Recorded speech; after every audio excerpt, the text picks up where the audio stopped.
All right, let's go for it. It's 1:03. So thank you for showing up. I'm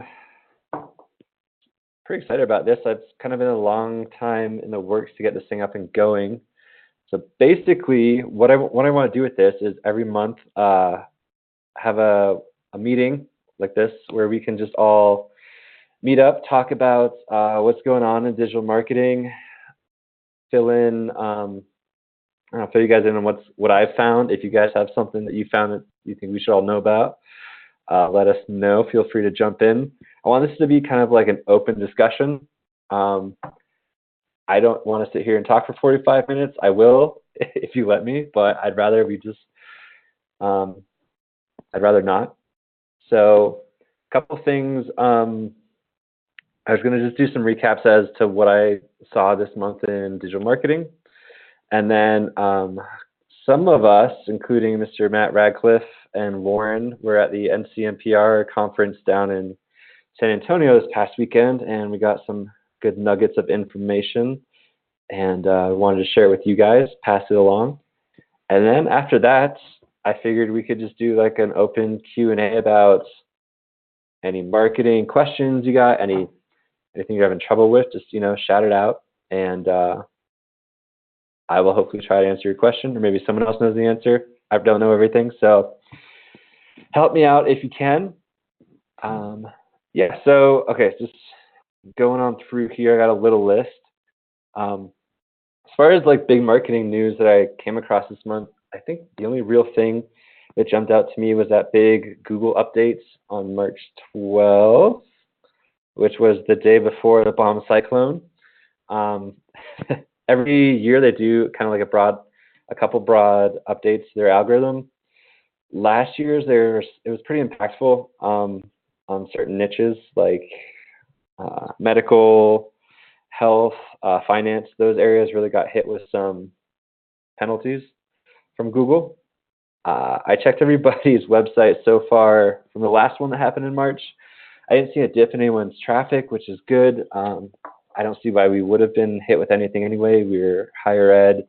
We're a pretty reliable source of info, so unless you guys are doing something crazy you shouldn't have been, which it doesn't look like it, so good job. We are good as far as that one. But just keep an eye out on your traffic over the next couple of weeks. And if you guys notice any giant dips and it stays that way for a long time, give me a shout. We'll try to figure out what's going on there, but we should be okay. That was really all I had as far as March for marketing, like news.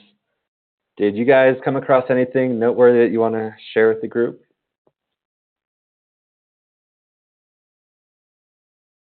Krista asked is anyone else getting hit from spam coming from your president to all staff? Can you elaborate a bit more on that, Krista? Feel free to jump in and just talk if you want. We're having that at NCC. Are you Terry? Can you guys hear me? Yep. Yeah, we've had it happen several times. Yeah, we have 2 emails today. The first one, I saw someone in the elevator going up to the president's office and he said, "Why does the president want to see me?" And, are you available now? And then the second one was we're updating something and it had an attachment. So we're having to tell staff not to open it. Interesting.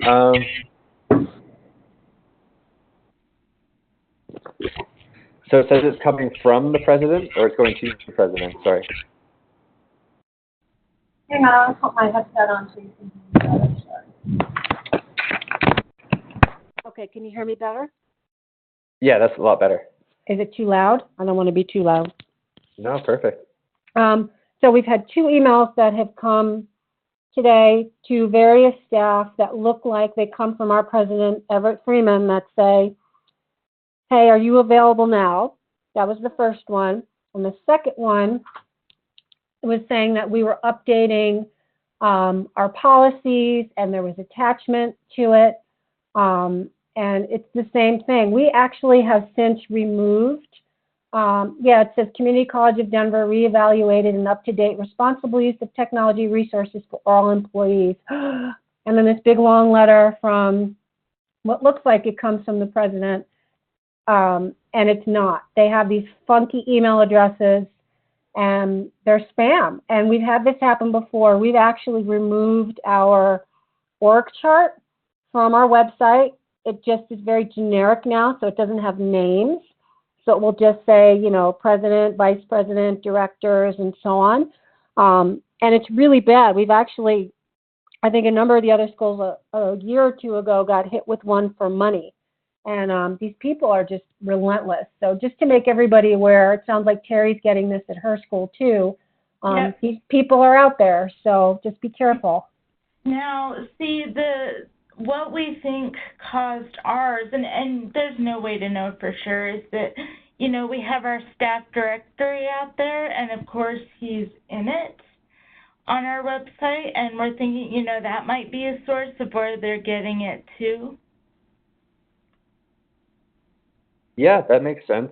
But you said that so the email is like a funky email address they're using, like it looks like the president's, but there's something off about it. Well, the first one that came through was from an Everett Freeman email. It was everettfreeman1 at gmail.com. Mm-hmm. The second one came through from a woman, Linda Nickpour, at madonna.edu. And it's like, who the heck is that? And of course, I've not opened the attachment, so I don't know what it says. But I don't know what these people are after. I mean, we're just little community college. I don't know what they want from us, you know. Yeah, sounds like they're just fishing for anything they can get. Probably. Did you notify IT about it? Oh, yeah. RT knows, and the president knows, and we've sent out messages to all staff not to open it and just delete it. But we did that this morning, and then now the second one has come. So there's two that have come through in the same day, which is, yeah. Okay. Really strange. Yeah, it's not great news, but it's good that you guys caught that. I mean, I remember hearing about that, like you said, about a year ago or 2 years ago. I think they had a big issue with it at the system office. I don't think there's a really solid fix for it, unfortunately. I think it's just, No. you know, be aware of it. Use some common sense if you see, you know, you don't recognize, you know, Everett 1. Thanks for letting us know. I mean, if they're hitting a couple of our schools, then yeah, we'll keep an eye out on it. And I'll let our IT know too that you guys got that. See if they can monitor a little bit better. Okay, yeah, because our IT director is actually out today, so that would be helpful. So thank you. Yeah, no problem. Any other news, marketing news you guys want to share? Nope. I'd love to hear what you guys learned at NCMPR for anybody who's willing to share what's new, what's happening, what's, you know, trendy. Yeah, well, Matt, you were there, so you want to share what you remember from that? Sure. Some of my key takeaways from it were some new ideas for social media. So making sure that our on Snapchat that we have geo filters for each location. They have the free geo filters, and then we can upload our own as well, all for free. So we want to make sure that even if we're not on Snapchat as an institution, that we've looked at what geo filters are available on our campuses, geo for Snapchat users to use. They do have some rules surrounding that about logos and stuff like that. And it can be pretty hard to get them to approve things that specific logos, but it's worth the fight, or it's worth designing those filters yourselves. Some colleges were reporting that they're seeing some really excellent engagement from the use of geo filters for events, so like graduation or key student events. And they're relatively inexpensive, but also depends on the area where you're trying to produce those on-demand geo filters. So it's just something for us to consider. Something that came up, one college has a social media content reposting policy that's in line with their photo releases and stuff like that. And I thought that was an interesting idea of including our ability to repost content created by users on our campuses as part of kind of a waiver or something. I don't know how legal that is, but it seems like if people are approving us to repost their content, that can be a good way for us to get some good social media content. There was Lone Star Community College, their system through one of their campuses, Montgomery College, has a digital marketing intelligence center, which is kind of like a collaborative space where people come together to discuss marketing problems, much like our communication commons here at PPCC, except that theirs was way more advanced. They had some really cool dashboards on their screens. They're using a lot of content aggregators and stuff like that to show off what they're doing in real time. And I thought that was a real interesting approach to kind of showing off the work that we do in a relatively easy way. They also had this really cool graphic. There was a circular graphic that showed the enrollment cycle across the year. So as they,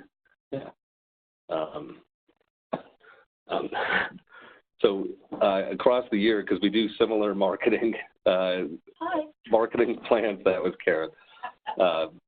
Similar marketing plans across the year it shows our enrollment cycle as a circle and the different marketing activities we're doing at different points along that enrollment cycle. I thought was really neat.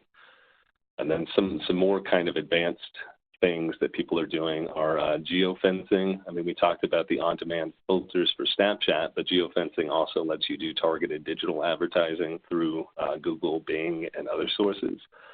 And then people are working with voice applications and Alexa, so kind of pulling in some of that, some of the augmented reality and the voice search and stuff like that are expected to be continuing marketing trends.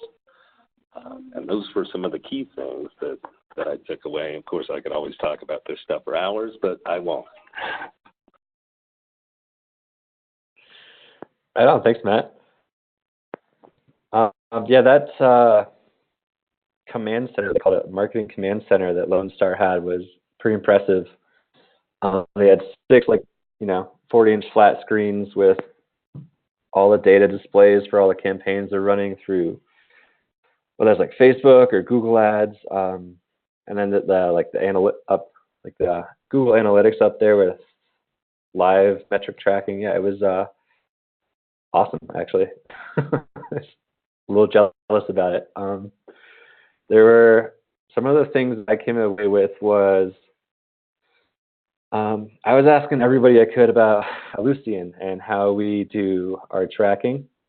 How the issue we have where once they go into Ellucian, it's a black hole and we lose them. So does everybody else. So not great news, but at least we're not alone in this thing. And I talked to a couple of the directors and just marketers there, and they were saying, like, as far as marketers, our job kind of ends once they hit that apply button. Once they go into the application system, they see that as a recruitment or an onboarding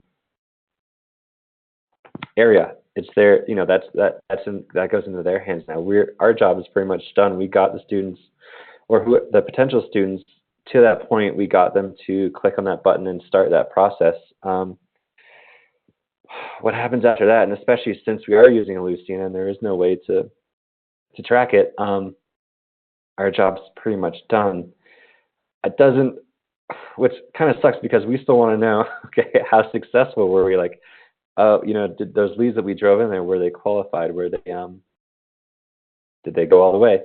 And I guess the only workaround that we really have is we got to have better communication with the recruitment teams and just kind of like what we talked about in our last comms meeting at Pikes Peak was, just kind of having a lot more open communication and talking to each other between the different departments. That was kind of another thing, was breaking down those silos that higher ed has between each department. A couple of schools talked about how they're progressing in that area. They're not perfect. Nobody really has a completely open campus between all of the departments, but some schools were doing a really good job, including Lone Star, again, just really talking to marketing, recruitment, finance, to the point where, so marketing drove people into Ellucian, recruitment kept track of that, and then at the end of it, they gave those sign-up numbers to finance, and finance was able to come back to marketing and say, okay, 200 people finished the application. The average lifetime value of a student is, I don't know, 10 grand. So your campaign generated this amount of money, $200,000 for, say, like the $500 ad spend you spent on your campaign generated this amount of money. So putting some real numbers to it, that was awesome. I'd like that to be something that we strive to work towards, to where we can put numbers towards this, because once we do that and once we start measuring this stuff, then we can take it to our bosses and be like, hey, look, marketing is real. We do have a place in this line of work, and we're generating real income here. We can prove our ROI. So it was cool to see some of the schools, how they are managing that and working around Ellucian. I don't see any reason why we couldn't do something similar. I don't have by any means a plan or anything in place right now, but it's something I'm thinking about, and something to consider too. Maybe just feel around on your campus, like, how often do you guys talk to recruitment? Do you know the people in recruitment, or enrollment? Kind of just branch out, extend an olive branch, and just start to get to know those guys a little bit better. Because I think moving forward, unless we completely switch out of Ellucian, which I don't foresee happening anytime soon, we're going to have to kind of be creative with how we how we prove ourselves. So that was that was probably my biggest takeaway out of it. Yeah, you guys have any questions at all? Nope. Okay. I have a question about GDPR, which I don't remember exactly what GDPR stands for, but it's basically the European Union's data protection policy for users. And it's supposed to affect anybody who's doing business in Europe, regardless of whether, or basically has a digital presence in Europe. And I was curious if System Legal has ever weighed, there we go. Thank you, Krista. But I'm curious if System Legal has ever weighed in on that. I think the risk is low, but it is something we should start thinking about, I think. I think you're absolutely correct. I don't think we do a legal stance on it, but we should, because some of our student population does come from overseas, especially Europe. There we go. Thanks, Krista. That's something I'd be happy to talk to our legal team about, throw that on their list. We should have something. I know technically, legally, since we're in the U.S., we don't have to, but that doesn't stop a lot of websites you go to now that are U.S.-based that have that little accept our policy, privacy policy button. I will throw that on the list here. Thank you. And allegedly the regulation would not stop an American country from getting sued or being prevented from doing business in Europe. Even a public company or public, governmental institution like we are. I think the risk is low, but it is something we should do something about. I don't know what though. Yeah, we should. You're right. The risk is low right now, but it is eventually, the U.S. is going to have to come up with its own version of this eventually. I think California is the only state actively working on something right now. But from what I've read, eventually it's going to hit us too. So we might as well be prepared for it. I don't think it's that much. It's just a contract we got to write up. So, legal can handle that. Sarah asked, does Lucian have an API from lead generation being captured through our website? Not that I'm aware of, Sarah. I've talked to Lucian reps. I've talked to anyone I can, really. I talked to the director of NCMPR, and they haven't been able to figure out a way to do that. I don't think Lucian has an API. They're really stingy about their data, like it's their data, and they don't want to share it with anybody. They don't want to let anyone in there. So yeah, I mean, an API would be great, but they don't have one for us. Unless you've heard, like in the last couple of weeks that they do. Yeah, it would be great. It would be great if Lucian let us do a lot of things. Fortunately, they don't right now, which blows my mind, because more than half the people at this conference are running into the same issue, and it's like you have this monopoly over community colleges, and you're not even letting us do basic marketing or tracking. It's mind-blowing. So I don't know what we could, if you guys want to write letters to a Lucian, that would be awesome. See if we can start a fire, but I don't foresee anything happening anytime soon. Yeah, so that was the NCMPR stuff. So now I just want to move into, oh, sorry, Krista. Lead generation for us, is that true? I thought this came up sorry, Derek. I thought this came up in our last meeting. Maybe I heard that wrong because I wasn't in the room physically. That they were working on lead generation through Lucian for all of the schools. So is that not true then? Did I hear that incorrectly? I don't think it was a lead generation per se. I know Landon and Julie were working on coming up with somehow to track the thank you page completion. So if a student does hit that thank you page, that we can target, that we can somehow track that. I don't have a status update on it. I asked them back when we had our meeting, I guess that was about a month ago at Pikes Peak, and there was no comment. But as far as like lead generation, I don't think we have a lead generation tool in the works.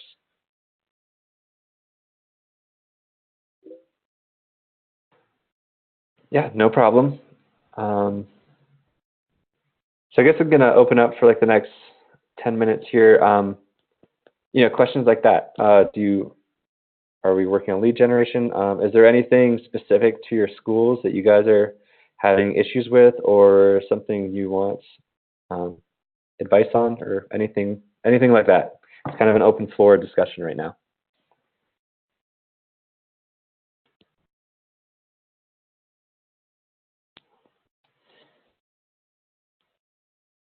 You can either type in the message box, or you can just unmute yourself and jump in here, shout out a question. Be happy to answer. So I have a discussion item. It's Krista at CCD. I wanted to find out, so we are sending out because I'm on the Auraria campus, we share campus with Metro and CU Denver. And we had a lot of backlash about the recent snow apocalypse event. I see Matt laughing. I'm sure some of the other schools got this as well. We are going to send out a unified message from all three schools when they come back we're on spring break this week, so when they come back Monday, we're going to send out this unified message. I wondered if any other schools were doing this, and if so, how are you handling it? Because again, I'm kind of steered in my process from the Auraria campus, but I'm just curious if any of the other schools had issues and how they're managing that. That's all.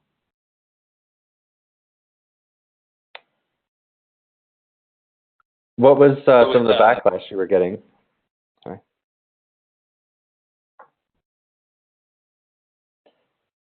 Sorry, the mute button didn't work. No, go ahead, Matt. Go ahead, please. Yeah, at PPCC, we got a lot of backlash on Facebook because the first day we canceled classes. The second day, so during that first day at night, we announced that we would be delaying till 10 a.m. with the final call as to whether we would cancel classes coming out the morning of. And people were not happy about that. They spent the whole night basically flaming our entire Facebook page, saying that we were going to murder them and their children. And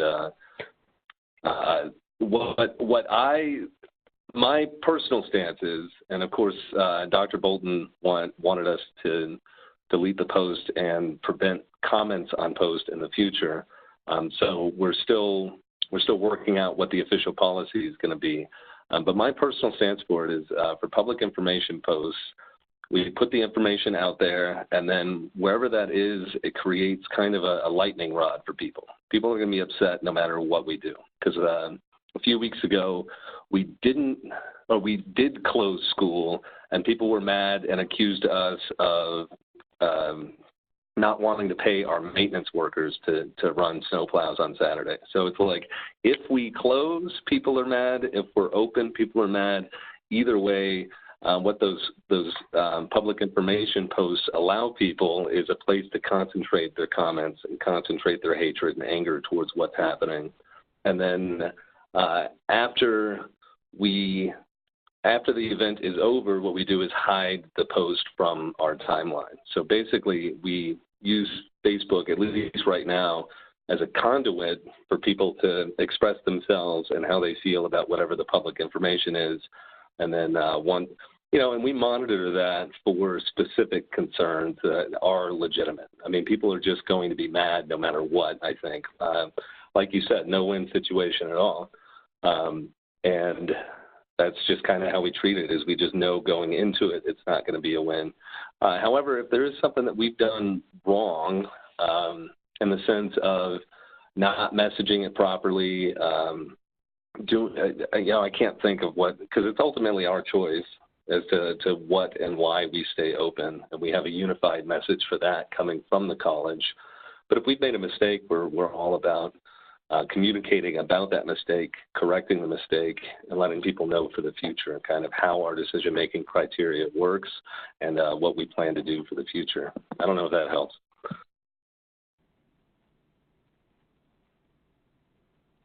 Turn out your light and get out of sight.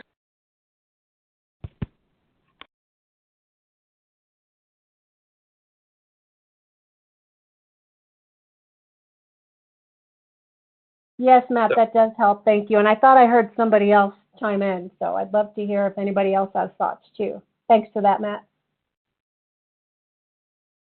So we just got placed on a lockdown. So I'm supposed to close my door and not say anything. You guys feel free to keep going. I'm just going to chat to you in the message box. So it's a drill. But now all of our minds are spinning, going, lockdown. Are you okay? What's going on? We're good. I think it's just a drill. We're supposed to have this. I wasn't supposed to know. So just keep going, okay?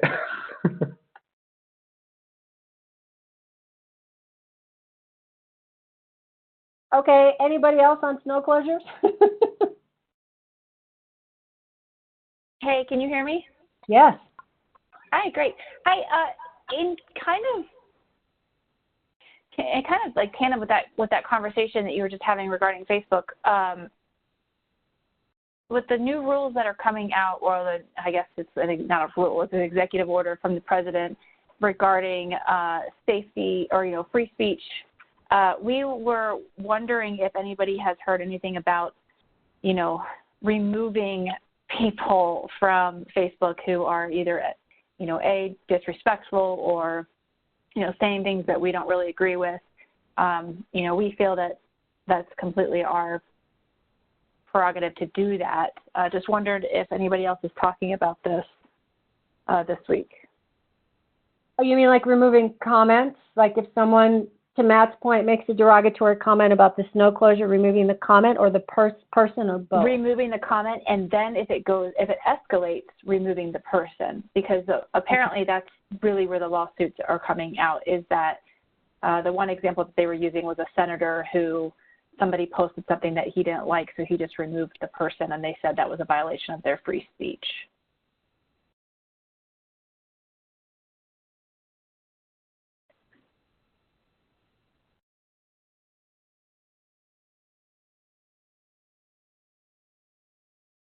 Hey, Sarah, can you share that link? Terry's asking about the message. So if you have the link, would you mind sharing it with us in the chat? I can't find it readily.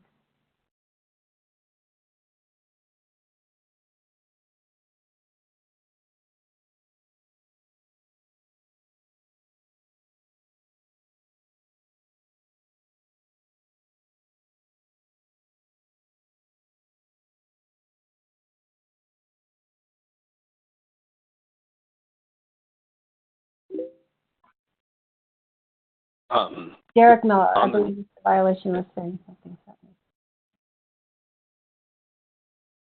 Say more about that, Derek, because we take down, we have a campaign running right now. It's an ad campaign, and we've never seen so many contentious comments back and forth. And even though they're not threatening, I hide them. I don't remove them, but I'll hide them from the page. So does that still fall under what you're saying?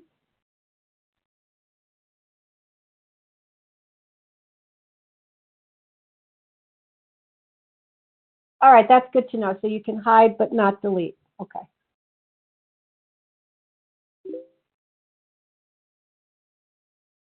Yeah, excellent. Great. Thanks, Matt.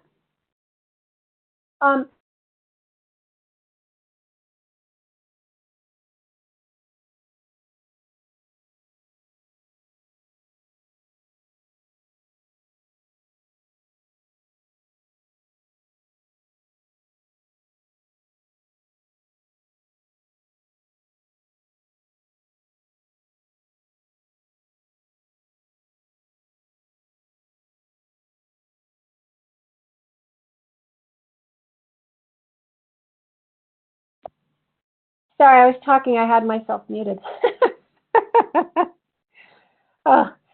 Did everybody see the email I sent out about the Inclusive Excellence Framework earlier this week? I heard from Warren at Pikes Peak. I heard from CCA, Red Rocks, and ACC. Anybody else on the line participating in that? And if so, I'd love to find out who at your college is working on that and connect with them, because we're getting ready to implement that in our coming strategic plan. So just interested if anybody is. And Derek, if there's anything from the system office you have to share on that, that would be great.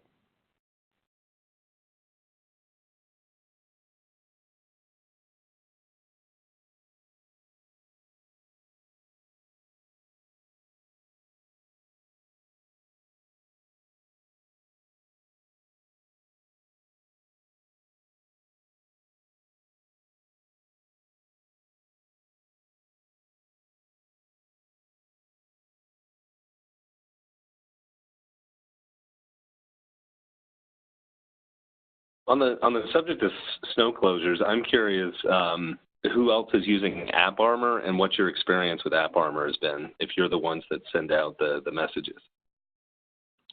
Oh yeah, we just switched to AppArmor, and it was for us. It worked, but it was problematic in that Blaine Nickerson from AHEC, which is Warrior Higher Education Center, so he's in charge of the campus, sent out the notification, and it was confusing because he put on the top weather closure, but it was a delay.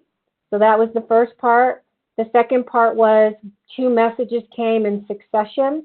One of them had content and the other one didn't. And it just said weather closure, no content.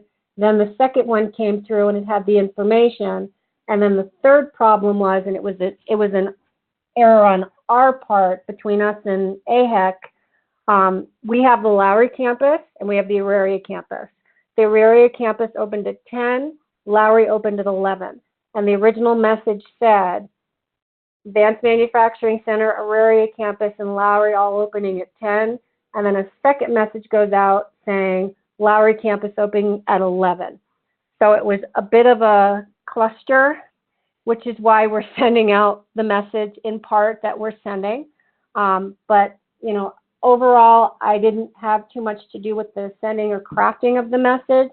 I mean, it worked, but I would check into that piece about sending a message with a blank, with just the subject and no text in the body. That was super confusing. And it came by text and email twice, 4 times. So it was really even more confusing. We at MCC had an issue with them too. Now, I'm not the one to send them out, so I'm not sure if it was on our end or their end, but we have a total of 5 different locations. And weather closures are you're only supposed to get the one for your location. But when we had the bomb cyclone, like I'm in Fort Morgan, but I got all of the emails that went out to all of the locations and the phone calls too, and that was, 5 o'clock in the morning and my phone wouldn't stop ringing.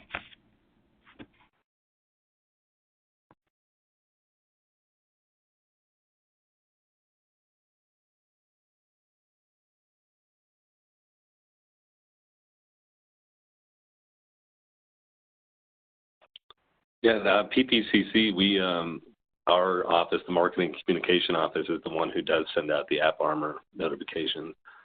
And what we experience is it works pretty well if everybody's trained up on the system. We still have minor issues with off-campus users. People can text a phone number and enroll in it, and it was hard for us to locate who had actually done that from our off-campus locations. And then we were having issues with filtering people into different areas, but it looks like we've gotten those sorted out with the AppArmor folks. I was just curious what other issues we've seen.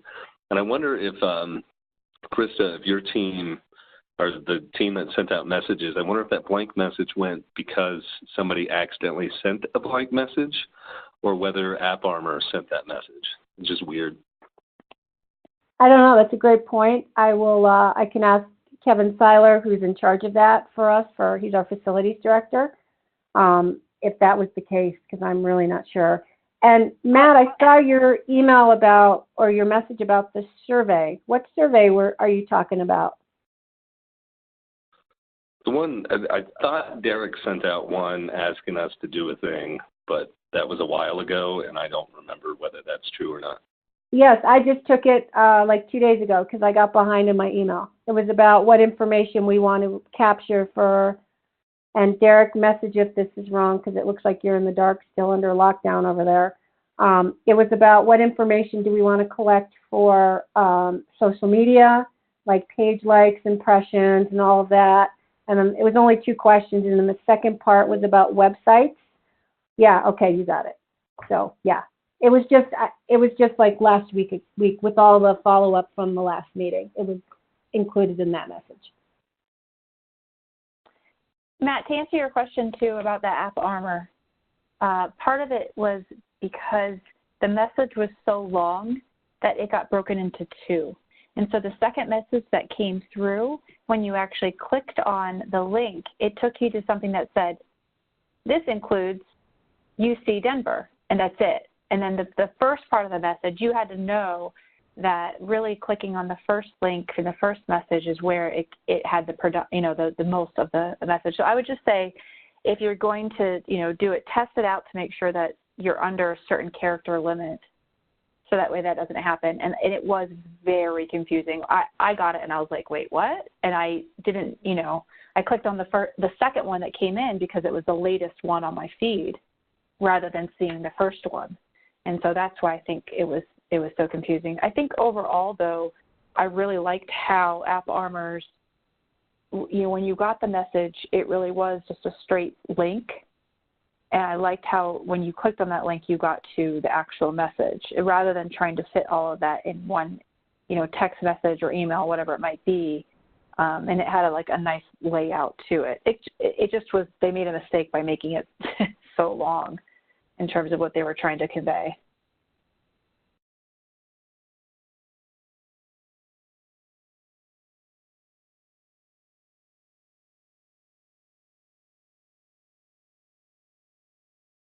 Thank you.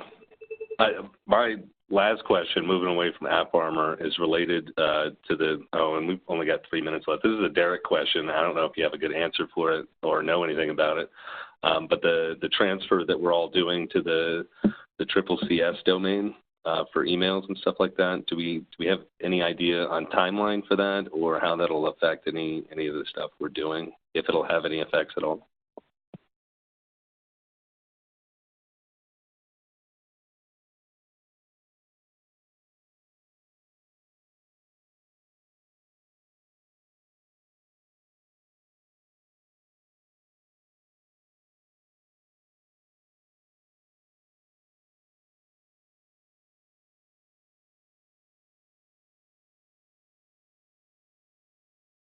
I can only elaborate as far as I know that there's a plan to transfer to the CCCS domain in a lot of ways, the biggest one being email, where instead of us having at our institution emails, they'd be at CCCS emails. It's supposed to help with things like single sign-on, banner access, that kind of stuff. I was just curious. There's not a lot of information about it. Matt, I'll try to find the email from I just did a quick search. I couldn't find it, but we've started. And essentially what happened is they're doing the students first. So the students now, when they came back in January for the spring semester, have been moved off of one domain to it's now CCC instead of CCCS. So all the students were moved from that to CCC. I think if I have my CCCCs right, they had to sign in with a new password when they came back for spring. And then in addition to that, they now, when they log into D2L and other things, like we have a new work study, she doesn't log in using her S number anymore. She uses a W number. So now work studies have a new designation as well. So she doesn't use S, yada, yada, yada. It's W. So, and when she logs into the computer, she does the same. I believe all of the staff, for us at least, are going to get moved. And I don't know if Sarah's still on with us or not, but I think the staff get moved in the fall. And that's exactly right, to help with single sign-on. If you're a staff person, you probably don't know about it yet, but for your student population, they probably know about it. So. But I can see if I can fish out the email from Chris, and I don't know if all the schools are on the same timeline as us or not. So.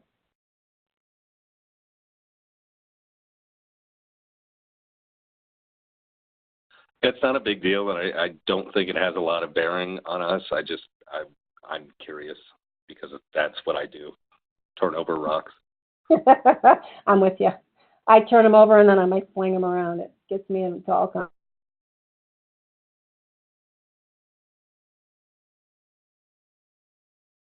You still under lockdown over there, Derek?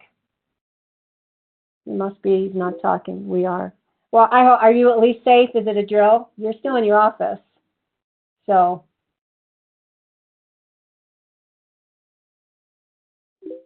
It's a drill. Okay, good. All right, so we won't worry. Okay, Derek, thank you for this. Thank you, Matt, and everybody. It sounds like we're at the end of our time. So this was really helpful, Derek. Thank you.